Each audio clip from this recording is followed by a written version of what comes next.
मंच पर उपस्थित हमारे आपके और देश के बड़े नेता आदरणीय लालू प्रसाद यादव जी, जिन पर हमें और आपको विश्वास है, वो लगातार जन विश्वास यात्रा के माध्यम से आज ऐतिहासिक गांधी मैदान में ऐतिहासिक जन विश्वास महारैली के नायक नेता प्रतिपक्ष बिहार तेजस्वी प्रसाद यादव जी, कांग्रेस पार्टी के राष्ट्रीय अध्यक्ष आदरणीय मल्लिकार्जुन खड़गे जी, राहुल गांधी जी, आदरणीय राबड़ी देवी जी, महासचिव सीपीएम सीताराम येचुरी जी, डी राजा साहब, सीपीआई एमएल दीपांकर भट्टाचार्य जी, केसी वेणुगोपाल जी, जनाब अब्दुल बरी सिद्दीकी साहब, तेज प्रताप यादव जी और मंच पर उपस्थित बड़ी संख्या में इंडिया गठबंधन के सभी हमारे नेता और इस ऐतिहासिक मैदान में उपस्थित बिहार की महान जनता, पत्रकार साथियों, मैं सबसे पहले तेजस्वी जी को और उनके दल को बहुत बहुत बधाई देना चाहता हूं। साथ ही साथ इस इंडिया गठबंधन और महागठबंधन के जितने भी दल हैं, जिनके कार्यकर्ता मैं देख रहा हूं मैदान में तो है ही, पटना के चारों तरफ और पटना की सड़कों पर मुझे दिखाई दिए हैं, जिन्होंने चुनाव शुरू होते ही ऐलान कर दिया है कि अगर उत्तर प्रदेश 80 हराओ का नारा दे रहा है, अगर उत्तर प्रदेश 80 हराओ का नारा दे रहा है तो बिहार भी पीछे नहीं है, 40 हराओ का नारा यहां से भी निकल करके जा रहा है।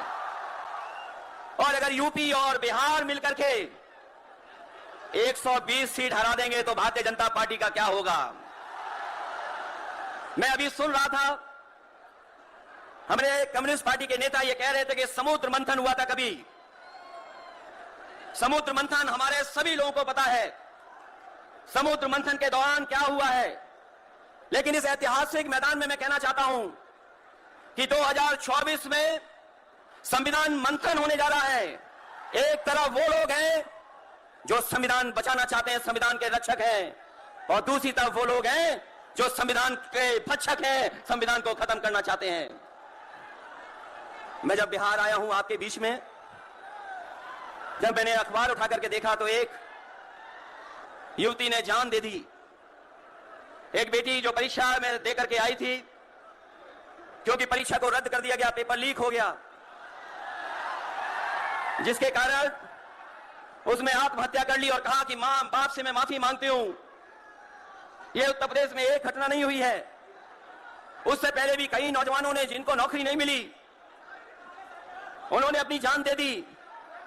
जिस से मैं चुन करके आता था वहां भी एक ब्रजेश पाल बेटे ने, हमारी आपकी उम्र से कम उम्र, उस नौजवान ने पढ़ी लिखी डिग्री जो थी, उन डिग्रियों को जला करके और आत्महत्या कर ली। ये हालत है देश की। और वहां पर उत्तर प्रदेश में जहां पर से प्रधानमंत्री चुन करके जाते हैं, जनता ने भरोसा किया उन पर, उनको बहुमत दे दिया, लेकिन डबल इंजन की सरकार ने बेरोजगारी दी है।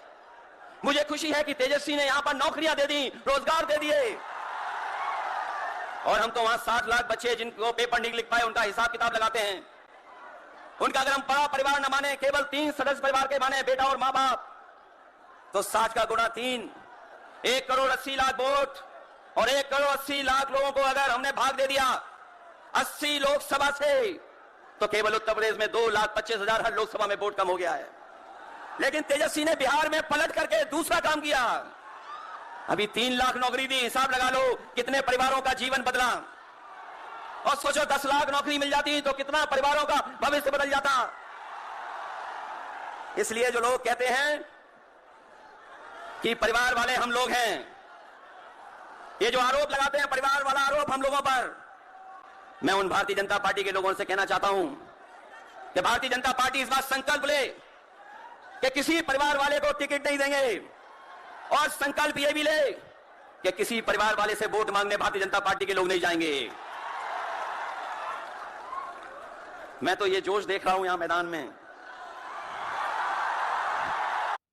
ये वीडियो रुक रुक के चल सकता है, पर मैं एंजल वन सुपर, ये जो जोश दिखाई दे रहा है यही बदलाव लाएगा, यही भाजपा को हटाएगा। जब जोशीले नौजवान मिल जाते हैं तो बड़े बड़े लोगों का तख्त हिल जाता है। तो इस बार उन्हें आप बाहर करोगे कि नहीं करोगे? पहली सूची बीजेपी की आ गई, उस सूची में बिहार बाहर है, बिहार नहीं है उसमें, इसलिए बिहार से वो बाहर जाने वाले हैं, यूपी वाले भी बाहर कर रहे हैं उन्हें। इसलिए मैं आप सबका धन्यवाद देता हुआ और आदरणीय लालू प्रसाद यादव जी का मैं विशेष धन्यवाद दूंगा कि जो इस रैली में पधार करके न जाने कितने लोगों का मनोबल बढ़ाने का काम कर रहे हैं। न केवल यूपी के लोगों का, बिहार और देश के लोगों का मनोबल बढ़ा रहे हैं, और जो तकलीफ और परेशानी उन्होंने जीवन में देखी है वो राजनीतिक देखी है। ये